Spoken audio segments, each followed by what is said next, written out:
All right, here we go. This is my first attempt at doing a cooking lesson.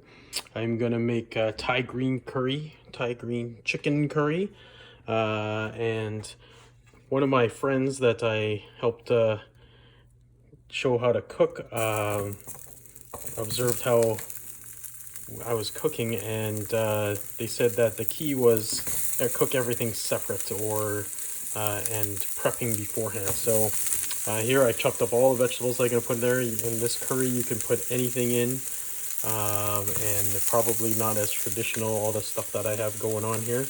But first thing in any Chinese stir fry is onion, and onion needs to be cooked first because it has some bite and the raw onion don't taste good. You know what I'm saying?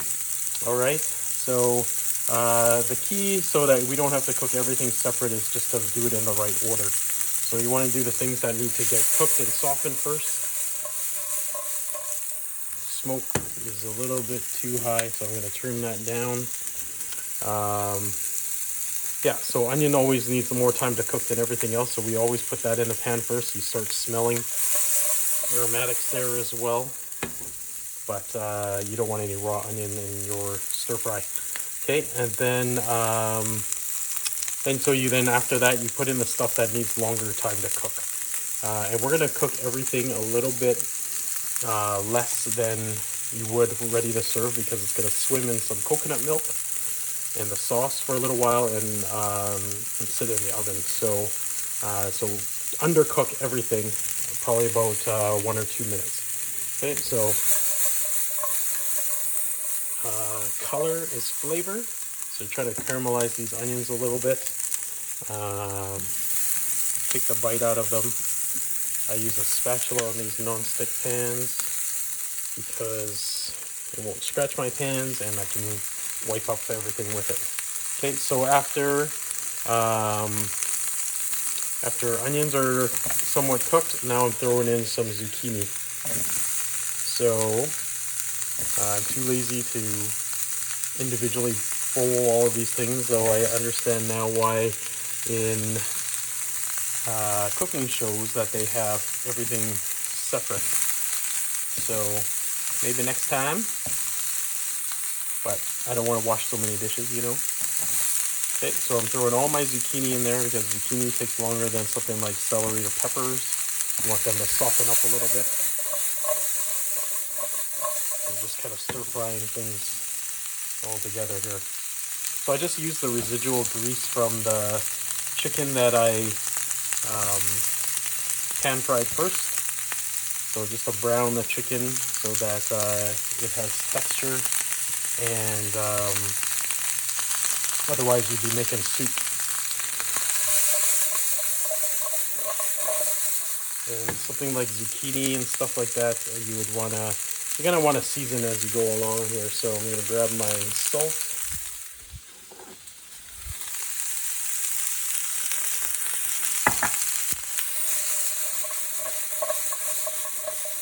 So key to stir fry is you always want to move things around a little bit, but also not too much. You gotta let it sit on the heat and cook, right?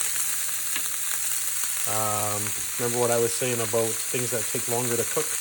So I roasted off some eggplant because that takes a long time and you want it soft. And eggplant is one of my favorites. It tastes so good roasted and stuff like that, but it also acts like a sponge, so it just absorbs the flavors of what you're making. So it'll absorb our curry sauce.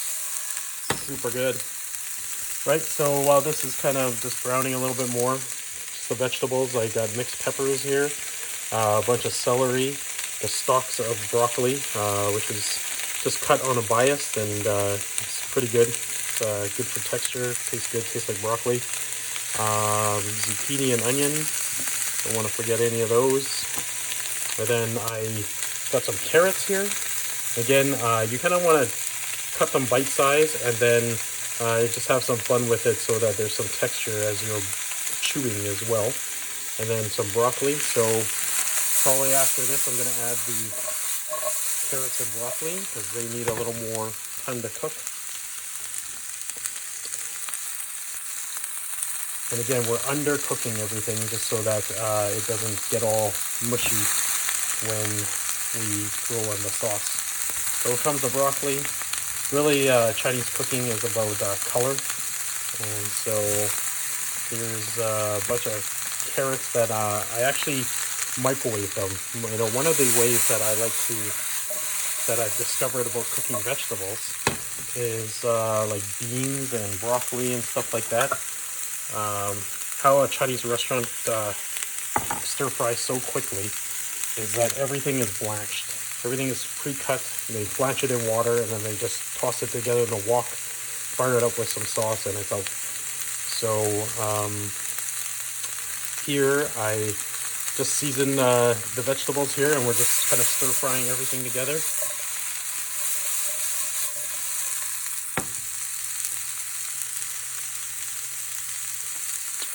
And so Chinese, they like color, basically. And so we're just kind of putting some green and red and whatever, and it looks nice.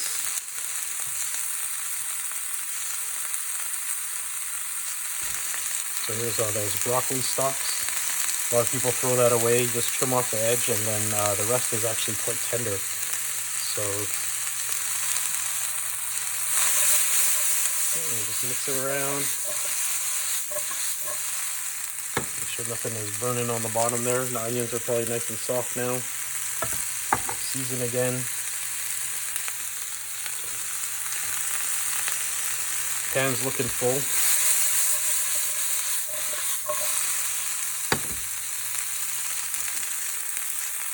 Okay, now I'm going to drop the rest. So that is peppers, celery, and anything else that's left over. I think I made too much, so I don't want to crowd my pan. I still got to add all the coconut milk and the chicken. And if your pan's too full, then you're not frying anymore, you're steaming, because there's no room for there to fry.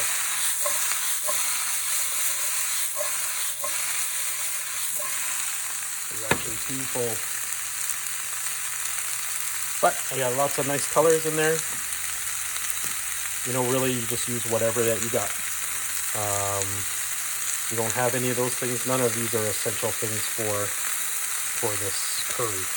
You just kind of put whatever you want. I got to put eggplant in there still. My chicken is, my brown chicken's there. So I added a bunch of new vegetables here. I'm going to need to season one more time. Probably should put some pepper in, but I don't have a second hand. So what do you do?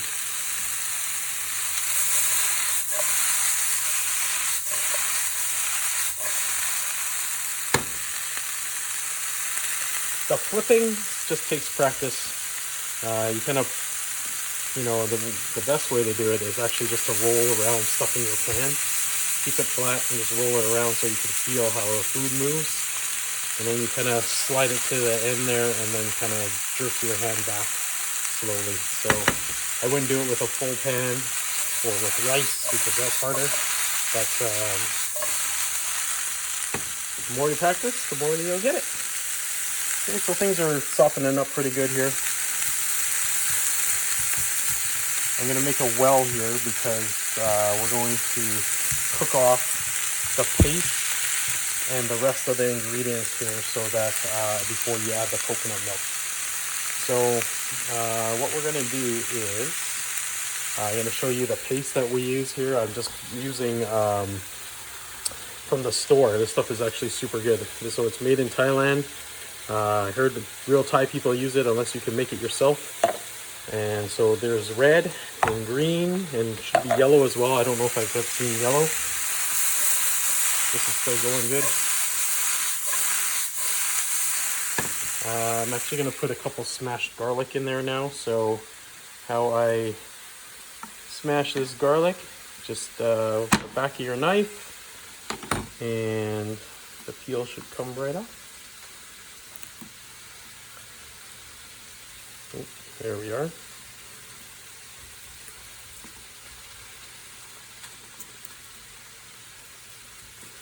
Oh, we need a bigger smash. Oh, that was too much. Okay, so, and we're just gonna leave it whole because we don't need to eat it. We just, oh great. And we'll just flavor the whole thing in there. Just remember to take it out before you serve your fancy guests so they don't get a garlic bomb. Okay.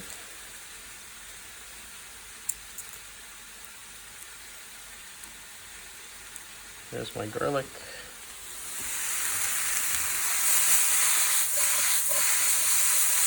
Okay. See, things start moving pretty quick here. I need to be moving quicker. I'm gonna put that in there now. And I'm gonna put in this paste right away here. So,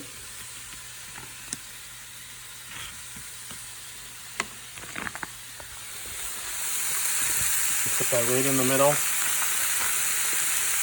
Finally done this one jar of paste. It probably lasted me like 2 years. You don't need very much, maybe a tablespoon for this size of dish. So my paste is right in the pan, and basically you got to cook it off. So just put it on the pan so it hits the heat, and then the flavors start to activate once it hits the pan. So I'm going to add a little bit of oil. Whoa, just got a view of my house. Nicely done. Okay, sorry, just added some oil there. So what I'm doing here is basically frying the paste, activating the flavors there, getting it moving. Okay, and then I'm going to add fish sauce to it, just a little bit, adds to the funk of it. Okay, so now it's kind of nice and fried there. You want to cook off this fish sauce as well, so just a few squirts. Raw fish sauce doesn't taste good. Okay, so that's all kind of incorporated there. You don't need very much. Okay, and then we're gonna toss it a little bit.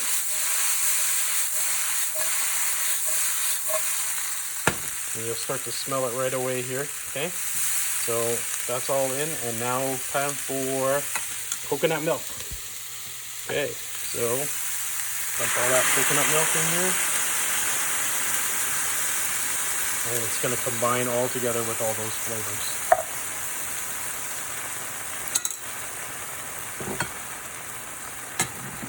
Again, this kind of moves fast right at the end.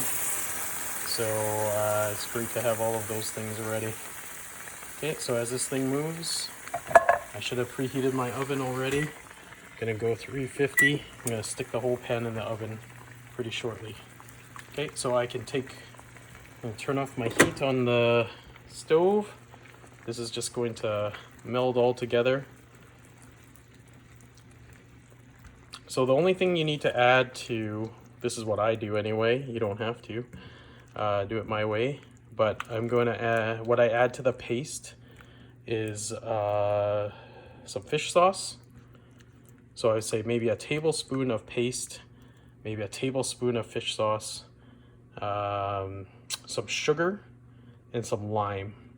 So what I'm going to use for sugar is I have some brown sugar that is all clumpy, and I'm going to just stick that whole thing in my sauce. So the sugar will balance out the heat. This stuff is actually quite spicy.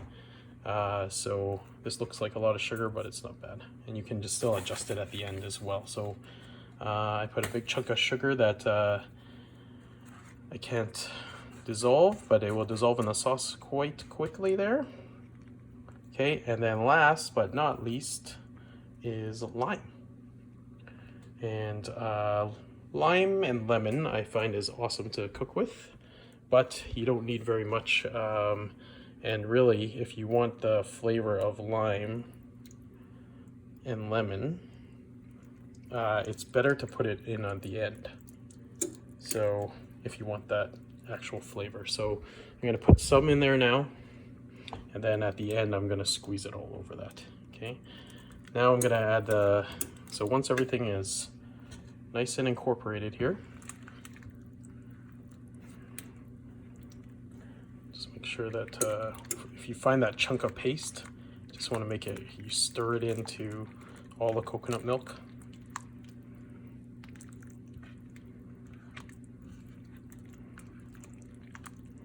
See nice color on some of the vegetables, and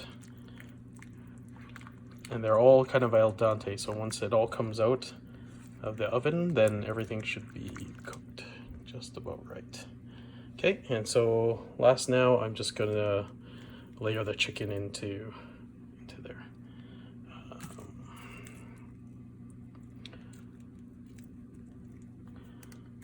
Actually, want to get my eggplant in there as well.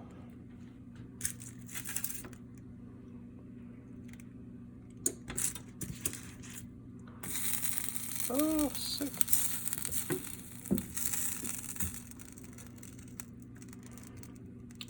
So now we're just gonna let the oven do the cooking.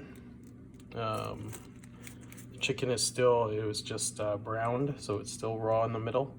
What's good about that is all that juices from the chicken will go into the curry as well, make it very tasty. You know what I'm saying? Right, so it's starting to look better there. Sorry, my camera work is no good. I think if I get someone to film with me, that should work better. Since this was Jen's idea for me to do this, I think you should come and film this. But I hope you guys enjoy this dish. It's super easy. The prep time is probably what takes you the most, just to wash and chop vegetables and things like that. Okay, so I'm gonna put this together and then I'm gonna stick it in this oven at 350 probably for about 20 minutes. And you just want to temp your chicken to make sure it's ready to go. And it will look beautiful. All right, I hope you guys enjoy, and send me if you have any questions. And if you want to walk through it, we could do that too. Peace.